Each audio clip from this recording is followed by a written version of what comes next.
Hi, everyone, and welcome to April's newsletter. March has just sort of marched its way through. It's been incredible. And really, a huge thank you to everyone who's sort of responded to the New Look newsletter. And that's been part of my process throughout March. It's reclaiming my power, and it's really interesting to really begin to feel the effects of the year of the rabbit as things that we've sort of buried come up to the surface and are quite revealing. I think for myself, March, there was the passing of one of my clients, a lovely friend of mine in Largs in Scotland. She was one of my first customers, I think, in my little crystal shop. And she just really, in her passing, I think she just really brought forward lots of memories about Largs and other people from Largs getting in touch. And in fact, some clients getting in touch who I haven't seen for at least 7, 8 years.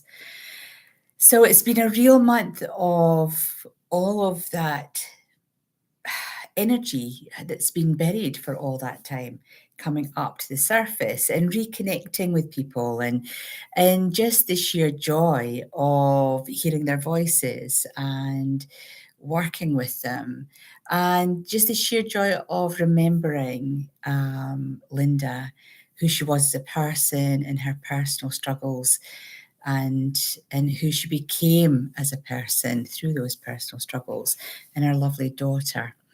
So for me, that has been what March has been about. But in reconnecting to my old clients, it would appear that for a lot of you, it's like quicksand. We think we know where we're going, but we don't know where we're going because new events have come in.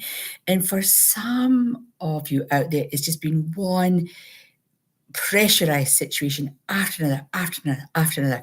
And the truth is always going to come out. So it's really interesting where maybe there's been a little bit of deceit or disrespect or agendas, secret agendas going on. It's all bubbling up to the surface, which we can see in the news by what is happening with in the political realms in particular, what's coming up for politicians, ex-presidents, etc. It's all kicking off today. So there's lots going on that we've tried to bury, just secrete away, hide, but it's all coming up. And that's the year of the rabbit. There is no place to hide. So we have to be really careful about what we're saying, what we're thinking, and how we're interacting with people. So just be really mindful. I think for myself, I had a really interesting conversation with my hubby, who is my driving force for change, I have to say. And we were just having a conversation, and I was talking about revisiting the past and looking at things in the past and people of the past and having these amazing insights of, Phyllis, it's okay to be you. Hence, my face is back on my newsletter. My website has my face on my newsletter. My name is on my website, rather. My name is on the website.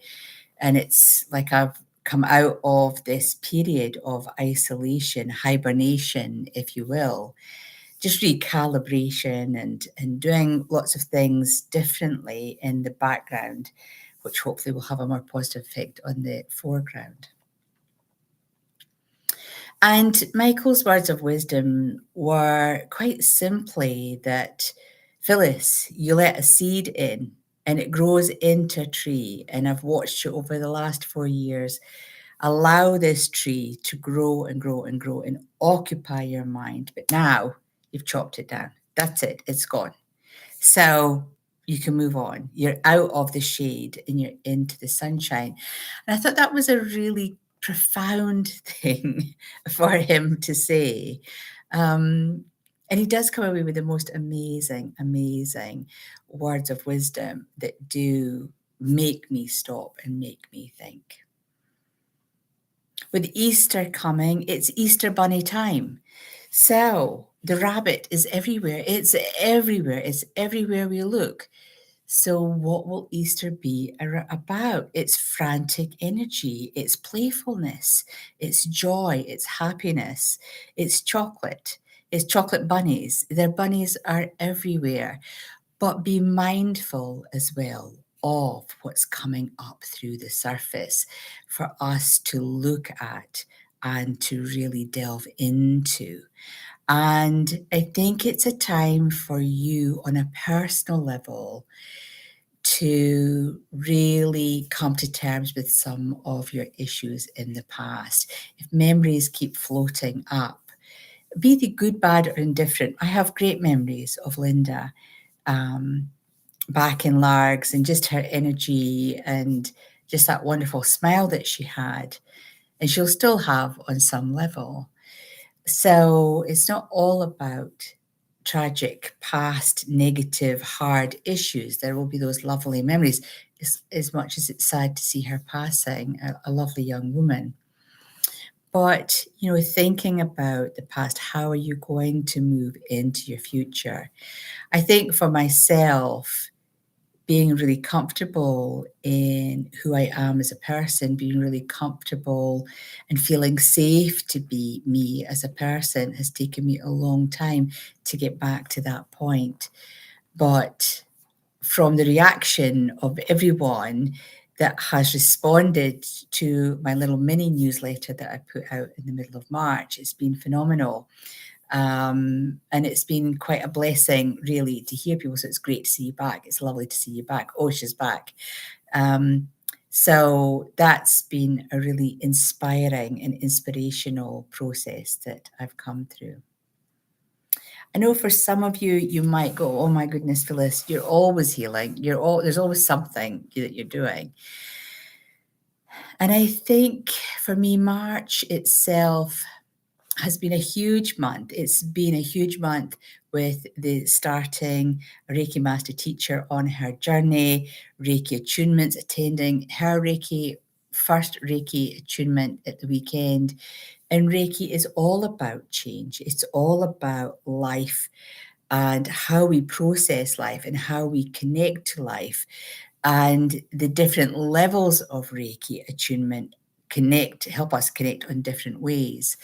And so with Reiki, as always, when I run a class or I'm attending someone's class, I'm always learning more about myself. So it's not that I've got lots and lots of baggage. I've still got my baggage like everyone else, my emotional debris and mental debris, but I feel I get these amazing opportunities through my work and my teachings to keep evolving and emptying out some of the issues that have been holding me back. I'd also like to just thank everyone for the reaction to the crystal of the month little spots that I've been doing. It's been really, really fascinating for some of you where it is your birthday. So hopefully we're giving you a different perspective on how to look at your crystals of the month. And I found this little crystal, this little gift. I am so blessed. I get lots of gifts from students. And so this month's crystal is clear quartz crystal. And this student, she made this lovely little cluster of clear quartz points. It's just so beautiful and dainty. I found it the other day, sort of behind some books. And I thought, well, I'll bring it out and dust it off and bring it into the living room. But I feel really blessed by the clear quartz energy that comes from these 3 points that they radiate. So please keep your questions coming about the crystal of the month. If you have any questions that you'd like to ask, or if you've got any insights on how you use your crystals, it's always much appreciated. And it was lovely to hear from an Arcturian student who still resonates with aquamarine, which is the crystal for the Arcturian vibration. And it was lovely to see his comments. So thank you very much for just the the feedback from these little videos that I'm creating for the Crystal of the Month. So there's more to come. There's more to come. There's more to come. And on the crystal side, I have my crystal kits ready for the May Crystal Healing course. So that's a physical course here. This is my manual. So if anyone wants to delve into crystals slightly deeper, get that personal tuition from myself, then please log on or private message me and I'll give you the details of how to register for the Crystal Healing course. So lots of crystalline energy around us, which I think is really appropriate with it being the year of the rabbit, because they're down there digging through the layers of crystals in this earth and feeling that vibration. No wonder they're happy bunnies, all that wonderful earth energy connected to them. So I'm hoping that you've enjoyed my little insights. This month, it's all about instincts versus intuition. That is our meditation on the 27th. Huge thank you to everyone who attended the question and answer session. There were some really, really good questions supplied beforehand, but also during. And it was great to see people interacting with each other. So instinct versus intuition. What comes first? And can you tell the difference? That's what we're going to be talking about on the 27th. So there is a link below where you can register and book in, and we'll see you on the evening. So until the next time, you've been listening to me, Phyllis Brown. Take care of yourselves and enjoy the month ahead with all that rabbit energy around and everywhere. Take care for now. Namaste.